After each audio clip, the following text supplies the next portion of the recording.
Hello दोस्तों, आप सभी का स्वागत है विदास इंस्टीट्यूट में। मेरा नाम है प्रियांशु तिवारी और हिंदी की एमसीक्यू वाली जो सीरीज़ है इसमें नया टॉपिक आज हम देखने वाले हैं समास। तो स्टार्ट करते हैं। पहला प्रश्न है आपका, पीताम्बर शब्द में समास बताइए। तो बेसिक थोड़ी सी बातें यदि हम कर लें तो हिंदी विषय में 6 समास के टाइप यदि प्रकार की बात करें तो 6 प्रकार हैं। उसमें से यहाँ पे 4 प्रकार लिखे हुए हैं, कर्मधारय, द्वंद्व, तत्पुरुष, द्विगु। इसके अलावा 2 और हैं, अव्ययी भाव समास और नेक्स्ट यदि अपन बात करें तो एक और आपको याद रखना है, बहुब्रीहि समास। मैं यदि हम छोटा कुछ की पॉइंट यदि हम याद रख लें इनके बारे में तो प्रश्न हमसे बन जाते हैं। वो की पॉइंट मैं आपको पहले बता देता हूं, फिर क्वेश्चन हम डिस्कस कर लेंगे। तो 2 पद है ना, 2 पद लिए जाते हैं समास में। यदि हम बात करें तो 2 पद, तो इसमें पहला जो पद है उसको पूर्व पद बोला जाता है और दूसरा जो पद है उसको उत्तर पद बोला जाता है। जैसे हम पीताम्बर को ही ले लें, इसी शब्द को ले लें, तो यहाँ पे पीत और अंबर 2 शब्दों से मिलकर बना है। तो पीत क्या हो जाएगा, पूर्व पद हो जाएगा और अंबर क्या हो जाएगा, उत्तर पद हो जाएगा। तो जब पूर्व पद की प्रधानता हो वहां पे अव्ययी भाव समास होता है। की पॉइंट में पूर्व पद याद रखना, जहां पे पूर्व पद प्रधान हो वहां पे क्या होता है, अव्ययी भाव समास होता है। दूसरा की पॉइंट अव्ययी भाव समास के लिए आपको याद रखना है कि ये अव्यय, इसके जो शब्द होते हैं वो अव्यय होते हैं, मतलब लिंग और वचन के अनुसार इसमें परिवर्तन नहीं होता। लिंग और वचन के अनुसार इसमें परिवर्तन नहीं होता। क्रिया विशेषण के रूप में ये जो शब्द हैं वो होते हैं अव्ययी भाव समास के। जो एग्जाम्पल्स हैं, उदाहरण हैं, आप देखेंगे वो क्रिया विशेषण के रूप में कार्य करते हैं। ठीक है। और एक की पॉइंट याद रखना है, उपसर्ग। ठीक है, उपसर्ग का यूज करके अव्ययी भाव समास के शब्द बनते हैं। तो यहाँ पे यदि कोई भी एक यदि विशेषता आपको दिख रही है किसी शब्द में तो वहां पे आप बोल सकते हैं कि वो अव्ययी भाव समास का एग्जाम्पल है। जहां पर पूर्व पद की जगह जो उत्तर पद है ना, सेकंड नंबर का जो पद है उसकी प्रधानता हो जाए तो वहां पे तत्पुरुष समास होता है। ये बात आपको याद रखना है। जहां पे दोनों पद, पूर्व पद और उत्तर पद, दोनों पद की प्रधानता हो जाए वहां पे द्वंद्व समास होता है। जैसे माता पिता, दिन रात, दाल रोटी। ठीक है ना, तो दोनों पद समान हो जाए, दोनों पद प्रधान हो जाए तो वहां पे द्वंद्व समास होता है। द्विगु समास की बात करें तो जहां पे समूह की बात हो और नंबर आए, मतलब संख्या आए, वहां पे द्विगु समास होता है। कर्मधारय समास, जहां पे संज्ञा की विशेषता बताई जाए, यानी विशेष मतलब संज्ञा, तो संज्ञा की विशेषता बताने वाला शब्द प्रयोग में आ रहा हो तो वहां पे कर्मधारय समास होता है। और बहुब्रीहि समास में यदि हम बात करें तो यहां पर कोई एक अन्य अर्थ निकल कर आए, है ना, दोनों पद की प्रधानता होते हुए भी एक अन्य अर्थ निकल कर आए तो वहां पे बहुब्रीहि समास होता है। जैसे दशानन, है ना, 10 आनन है जिसका अर्थात एक अन्य अर्थ निकल के आ रहा है रावण। ठीक है। षडानन, 6 सिर हैं जिसके अर्थात कार्तिकेय, तो एक अन्य अर्थ अलग से नाम अर्थ निकल के आ रहा है, वहां पे बहुब्रीहि समास होगा। तो ये बेसिक पॉइंट आपको याद रखना है, फिर आपसे प्रश्न बन जाएंगे। तो इस शब्द की बात करें तो पीताम्बर, पीला है वस्त्र जिसका। अब यहाँ पर अंबर शब्द की विशेषता बता रहा है कौन सा शब्द, पीत शब्द, तो कर्मधारय समास होगा। ठीक है, कर्मधारय समास होगा। कर्मधारय समास के साथ साथ यदि इस शब्द में यदि हम आगे जोड़ दें कि पीला है अंबर जिसका अर्थात भगवान विष्णु, तो वहां पे बहुब्रीहि समास भी हो सकता है। लेकिन विकल्प के अनुसार हम आंसर लेंगे ऑप्शन नंबर ए। चलिए, ये सभी प्रश्न व्यापम के द्वारा किसी न किसी एग्जाम में पूछे गए हैं, इसलिए इंपॉर्टेंट है, हर एक प्रश्न को ध्यान से देखेंगे। अमृत धारा शब्द में समास बताइए। अमृत रूपी, अमृत में धारा, अमृत की धारा या अमृत के लिए धारा। तो इसको ब्रेक करेंगे तो अमृत की धारा। यदि हम समास देखें तो यहाँ पे विभक्ति आ रही है, अमृत और धारा दोनों शब्द में से धारा शब्द यहाँ पे प्रधान है और यहाँ पे तत्पुरुष समास है। ठीक है ना, तत्पुरुष समास में भी हम यदि बात करें तो विभक्ति, तत्पुरुष समास में विभक्ति पे जोर दिया जाता है। ठीक है, विभक्ति का लोप होता है तो उसके अकॉर्डिंग तत्पुरुष समास के भी कुछ टाइप बन जाते हैं और ये आपने बचपन में पढ़ा ही होगा, बार बार रटा होगा। कर्ता ने कर्म को करण से संप्रदान, संप्रदान का के लिए संबंध का के की, है ना, यहाँ पे के द्वारा आता है, के लिए के द्वारा, के लिए के द्वारा, अधिकरण, अधिकरण में पर। तो देखिए यहाँ पे क्या आ रहा है, अमृत की धारा, तो की शब्द आ रहा है संबंध, तो संबंध तत्पुरुष, यदि हम इसका समास भी देखें तो संबंध तत्पुरुष समास आएगा। घर आंगन शब्द में समास बताइए, तो समास विग्रह करेंगे घर आंगन का, तो घर का आंगन, घर का आंगन, ये आपको देखने को मिलेगा कौन सा समास, तत्पुरुष समास। ठीक है, तो इसका सही आंसर होगा ऑप्शन नंबर ए। नेक्स्ट लेते हैं, निम्नलिखित में से कौन सा शब्द तत्पुरुष समास का उदाहरण है। तो जितने भी विकल्प दिए गए हैं उसका क्या कीजिए, समास विग्रह कर लीजिए। जन्मांध, नीलकमल, वज्रदेह, हाथों हाथ।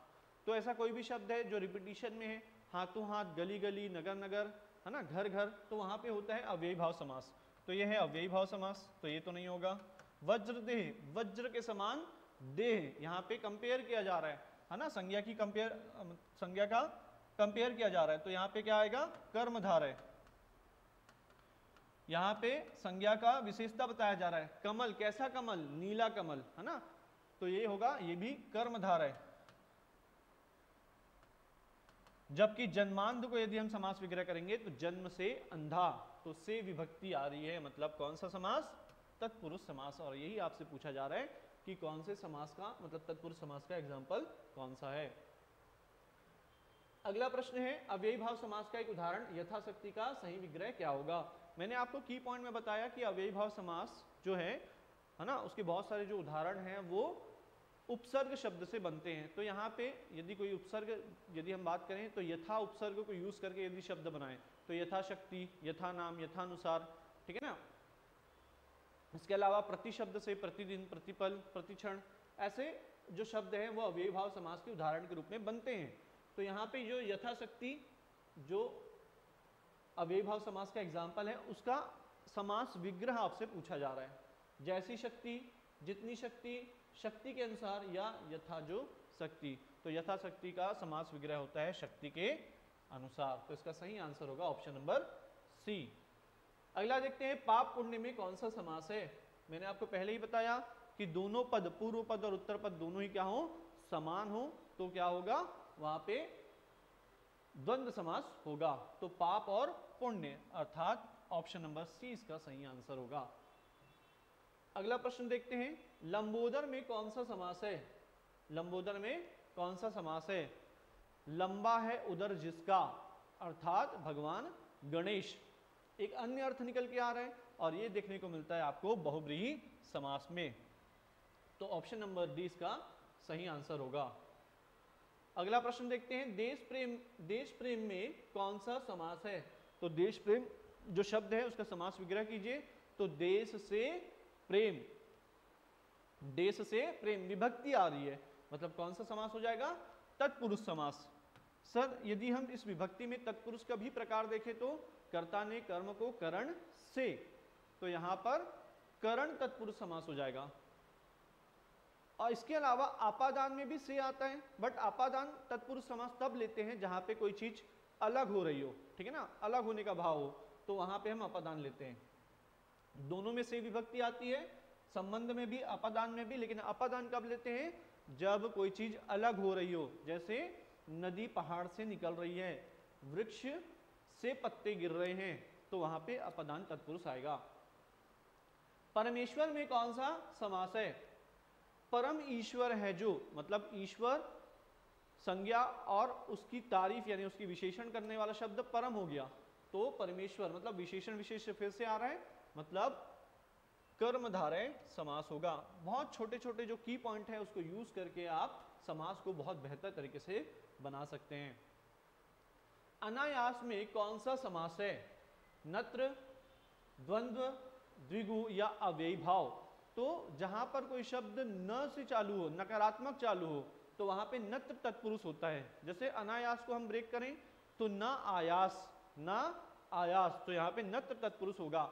नत्र तत्पुरुष के अलावा आपको मध्य लोपित तत्पुरुष ये समास भी पढ़ना है, मयूर व्यंजकादि तत्पुरुष समास ये भी आपको पढ़ना है, इसके भी एग्जाम्पल आपसे पूछे जाते हैं। इसके और एग्जाम्पल देखें नत्र तत्पुरुष का, तो जैसे अनादि,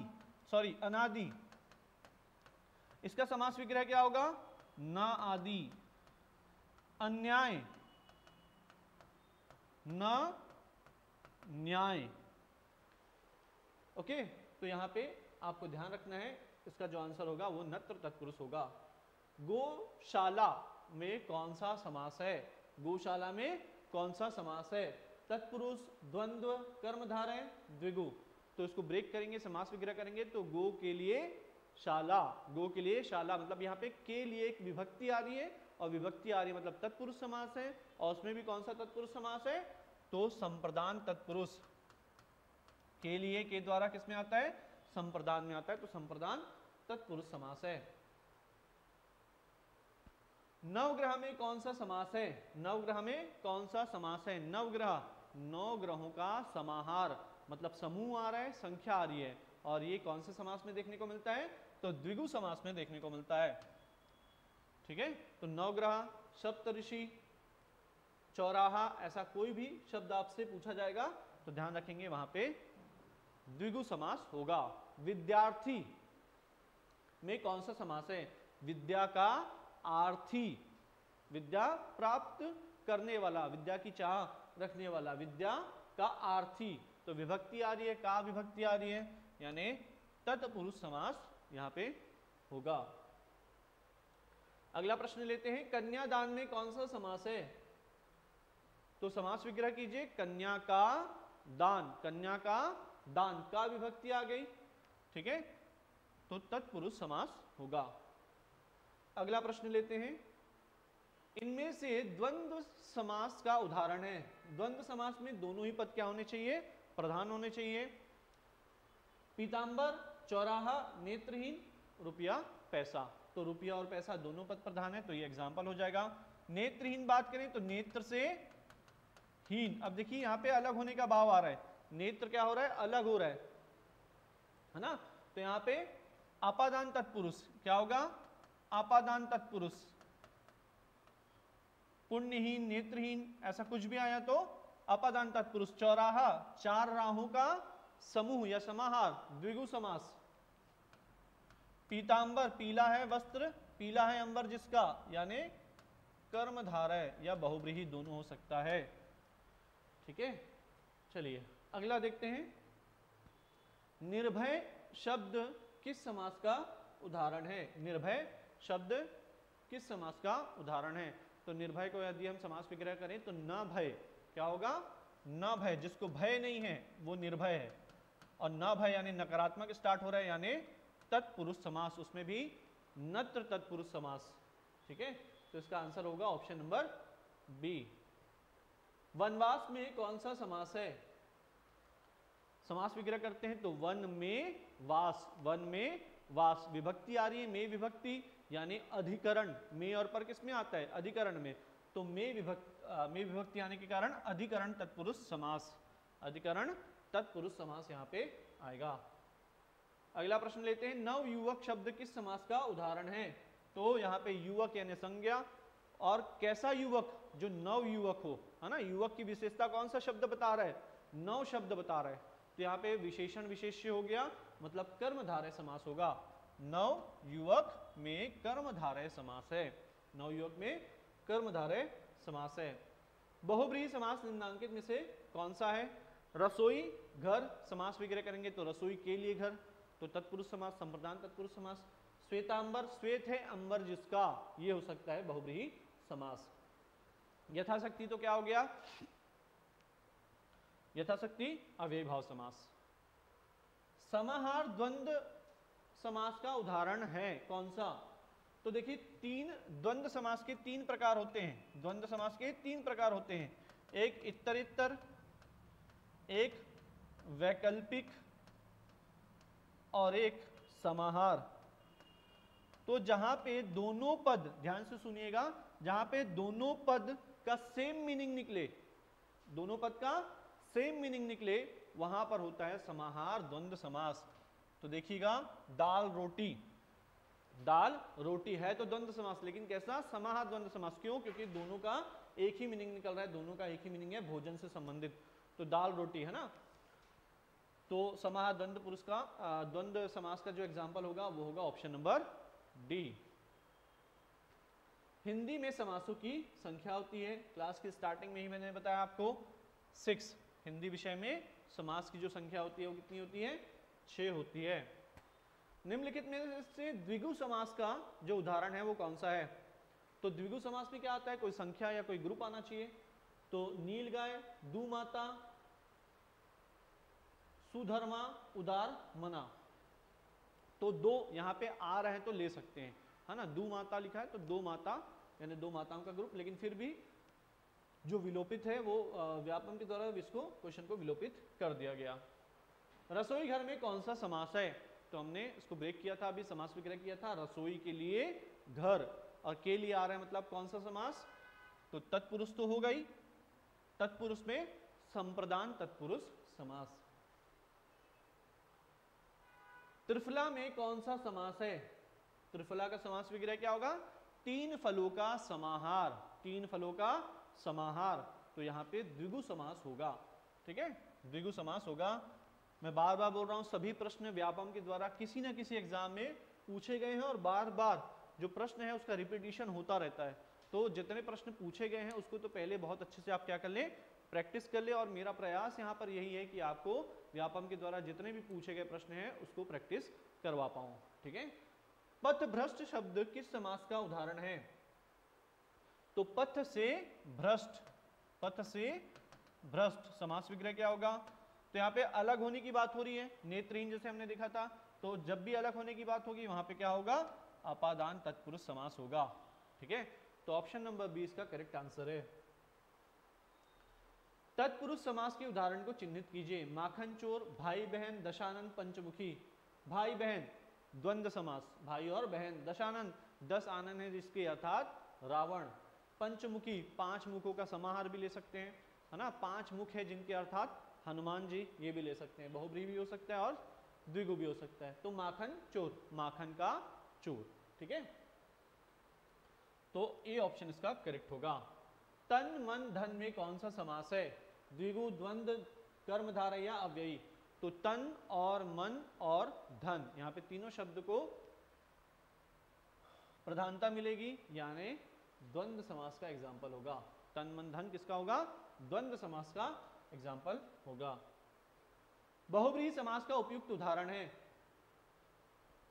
पंचवटी, 5 वटों का समूह, द्विगु समास। नवयुवक, नया है जो युवक, अर्थात कर्मधार है। घर द्वार, घर और, है ना, द्वार, सॉरी घर का द्वार, घर द्वार मतलब घर का द्वार, तो तत्पुरुष। निर्जन, नहीं है जन जहां कोई, है ना, वो होगा निर्जन स्थान। नहीं है जहां कोई जन, निर्जन। नहीं है जहां कोई जन, वो होगा निर्जन। और यहां पे आता है क्या? बहुब्रीहि समास। विशेषण और विशेष्य के योग से कौन सा समास बनता है? पूरी क्लास में मैंने बार बार आपको विशेषण और विशेष्य से बनने वाले समास का एग्जाम्पल बार बार दिया है ना। तत्पुरुष, कर्मधारय, द्वंद्व और द्विगु यहाँ पे एग्जाम आपको विकल्प के रूप में दिए गए हैं। कमेंट बॉक्स में आपको कमेंट करके बताना है इसका आंसर क्या होगा। आई होप आपको ये क्लास पसंद आई होगी। Thank you so much.